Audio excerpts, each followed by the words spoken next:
र गाई नै खान्छु भनेर उफ्रेरै भन्नुपर्ने, प्रचार गरेरै भन्नुपर्ने के कुरा छ भनेको त्यसको अर्थ के हो भन्दा त्यसले चाहिँ नि कसैको आस्थामा प्रहार गर्ने र कुनै न कुनै प्रकारले द्वन्द्व आओस्। माननीय ज्यू, यहाँलाई नागरिक अनलाइन टेलिभिजनमा धेरै धेरै स्वागत छ। धन्यवाद छ अर्जुनजी।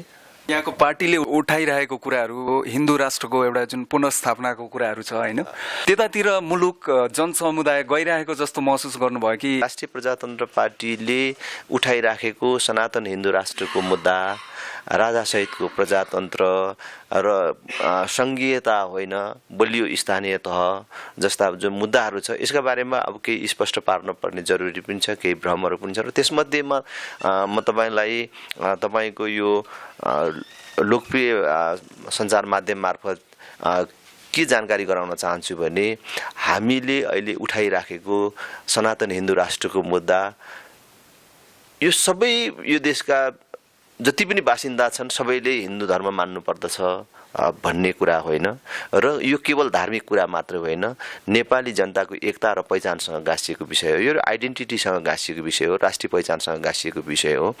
त्यसकारण अहिले जनताले यस विषयमा बिस्तारै बुझ्दै गएको छ। पहिले हामीले हिन्दू राष्ट्रको कुरा गर्दाखेरि केही दाजुभाइहरूलाई के भ्रम थियो भने यो सबैले चाहिँ हिन्दू धर्म मान्नुपर्ने हो कि के हो, हाम्रो त आफ्नो धर्म छ भन्ने एउटा भ्रम थियो। तर त्यो अहिले बिस्तारै चिरिँदै गएको छ र यो चाहिँ धार्मिक स्वतन्त्रता सहितको, समानता सहितको हिन्दू राष्ट्रको कुरा रहेछ र यो हिन्दू राष्ट्र भनेको चाहिँ सबैले हिन्दू धर्म मान्नुपर्छ भन्ने कुरा होइन, यो पहिचानसँग गाँसिएको विषय रहेछ भनेर अब चाहिँ जनताको समर्थन प्राप्त हुँदै आएको छ। अहिले मुलुक धर्मनिरपेक्ष राष्ट्र जुन छ त्यो स्वतन्त्रता त छँदैछ नि सबैलाई होइन?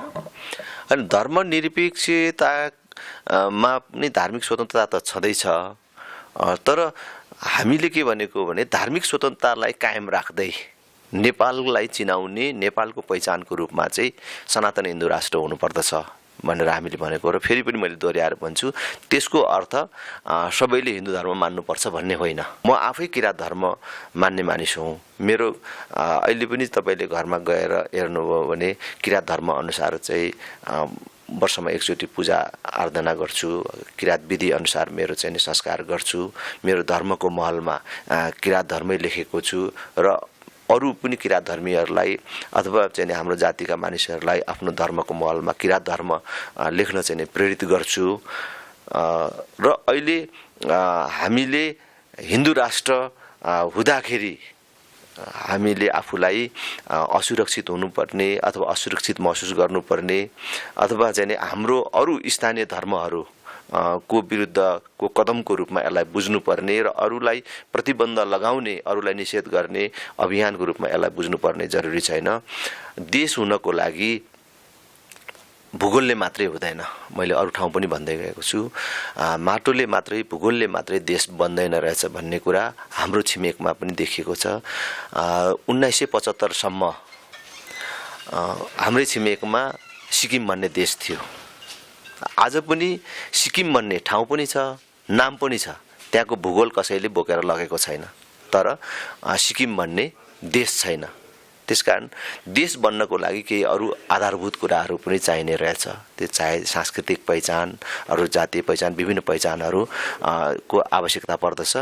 त्यो क्रममा नेपालको सन्दर्भमा हिन्दू राष्ट्र नेपाललाई चिनाउने, नेपालीलाई जोड्ने एउटा छुट्टै चाहिँ पहिचान हो। त्यसैले हामीले नेपालको आइडेन्टिटीको रूपमा नेपाललाई चिनाउने र नेपालीलाई जोड्ने चिजको रूपमा नेपाल राष्ट्रको पहिचानको रूपमा चाहिँ हामीले हिन्दू राष्ट्रको कुरा गरे हो।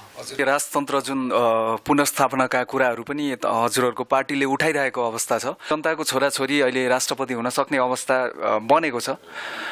तपाईँहरूलाई चाहिँ किन त्यो राज संस्था फेरि चाहियो?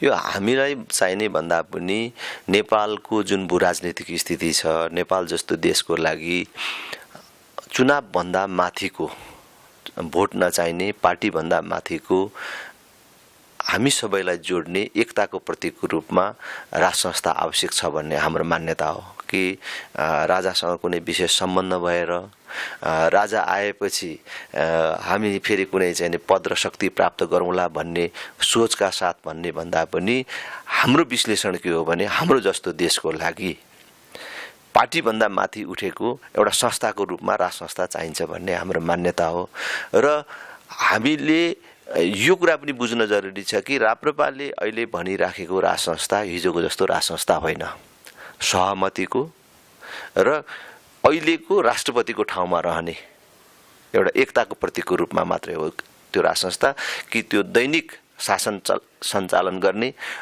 सत्ता शक्ति को उपयोग गर्ने, प्रयोग गर्ने र सार्वभौम सत्ता आफ्नो हातमा लिने अथवा दैनिक प्रशासन आफ्नो हातमा लिने शक्तिको रूपमा राज संस्था होइन कि अब एकताको प्रतीकको रूपमा त्यसलाई तपाईँ सेरेमोनियल भन्नुहोस्, आलङ्कारिक भन्नुहोस् अथवा संवैधानिक भन्नुहोस्, संसदको अधीनमा रहेको राज संस्थाको परिकल्पना हाम्रो परिकल्पना हो। र मैले फेरि अघि भनेकै ठाउँमा म जान्छु कि देश भन्ने चिज चाहिँ भूगोलले मात्रै बन्दैन रहेछ है, त्यसलाई यो छुट्टै देश हो भन्ने चिनाउनको लागि पनि त्यो एउटा कुनै निश्चित भूगोललाई छुट्टै देश हो भनेर चिनाउनको लागि चाहिने आवश्यक तत्त्वहरूमध्ये हाम्रो देशको लागि राज संस्था पनि एउटा महत्त्वपूर्ण कडी हो भनेर हामीले राज संस्थाको कुरा गरेको हौँ। जहाँसम्म तपाईँले सामन्तवादको पृष्ठपोषक अथवा संरक्षकको रूपमा राज संस्थाको कुरा हो, त्यो चाहिँ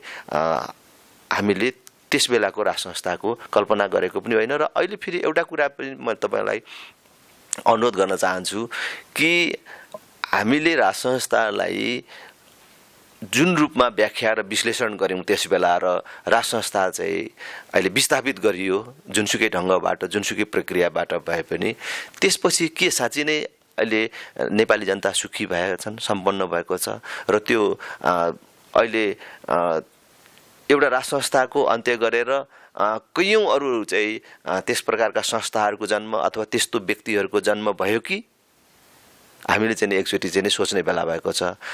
जसलाई राज संस्था समाप्त गरेपछि जनता सुखी हुन्छन्, सम्पन्न हुन्छन् भनेर जनयुद्धमा होमियो अथवा जसलाई चाहिँ बलिवेदीमा होमियो उनीहरूको अवस्था के छ र अब राज संस्थाको अन्त्य भएपछि जनता सुखी हुन्छन्, सम्पन्न हुन्छन् भनेर आह्वान गर्नेहरू मात्रै सुखी भए।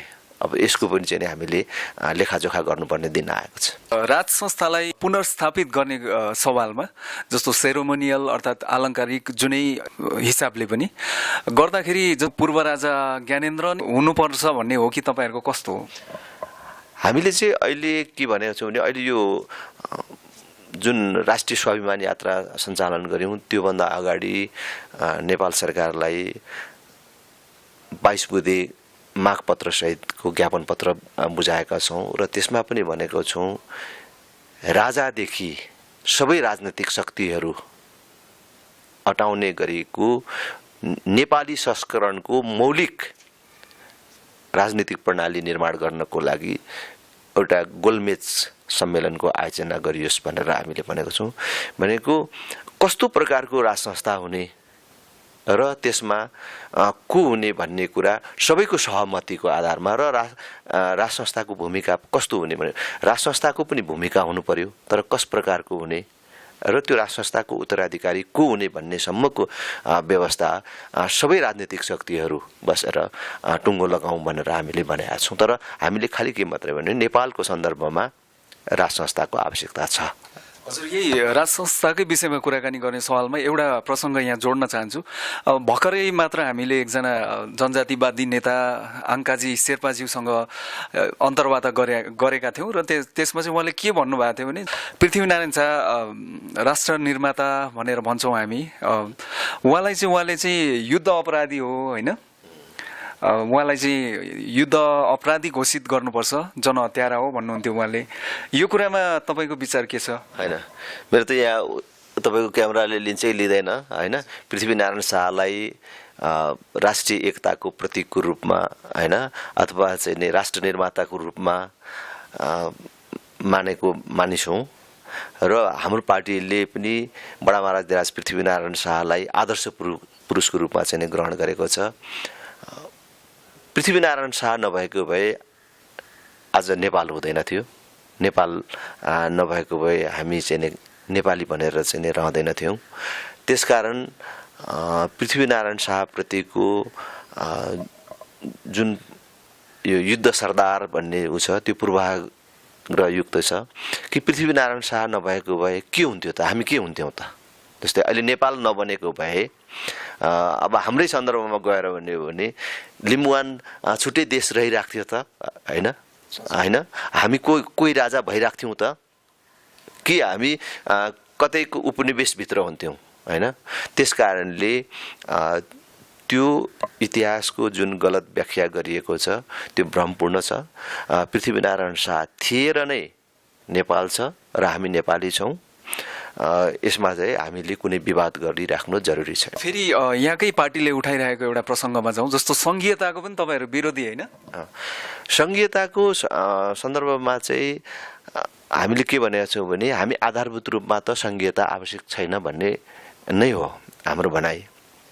तर अब सङ्घीयता चाहिन्छ र सङ्घीयता नै सबै समस्याको समाधान र अचुक औषधि हो। सङ्घीयता आउने बित्तिकै सबै बिमार निको हुन्छ भनेर बुझ्ने जमात पनि ठुलो भइसक्यो। त्यसकारण अहिले हामीले पछिल्लो दिनमा आएर के भनेको छौँ भने तपाईँ सङ्घीयतै भन्नुहोस्, प्रणालीको नाम केही छैन। तर अब नेपालको सन्दर्भमा 3 तहको सरकार चाहिँ यो देशले धान्न सक्दैन।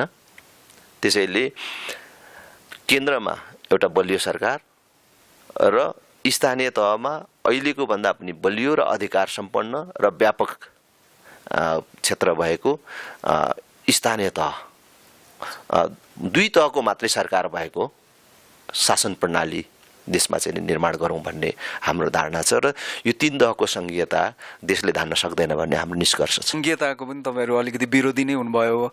अब राष्ट्र धर्मनिरपेक्ष राष्ट्र भइसकेको अवस्थामा त्यसलाई पनि तपाईँहरूले चाहिँ हिन्दू राष्ट्रको रूपमा पुनर्स्थापित गर्नुपर्छ भन्ने कुराहरू छ। राज संस्था चाहिँ विघटन भइसक्यो, त्यसलाई फेरि पुनर्स्थापित गर्ने कुराहरू छ।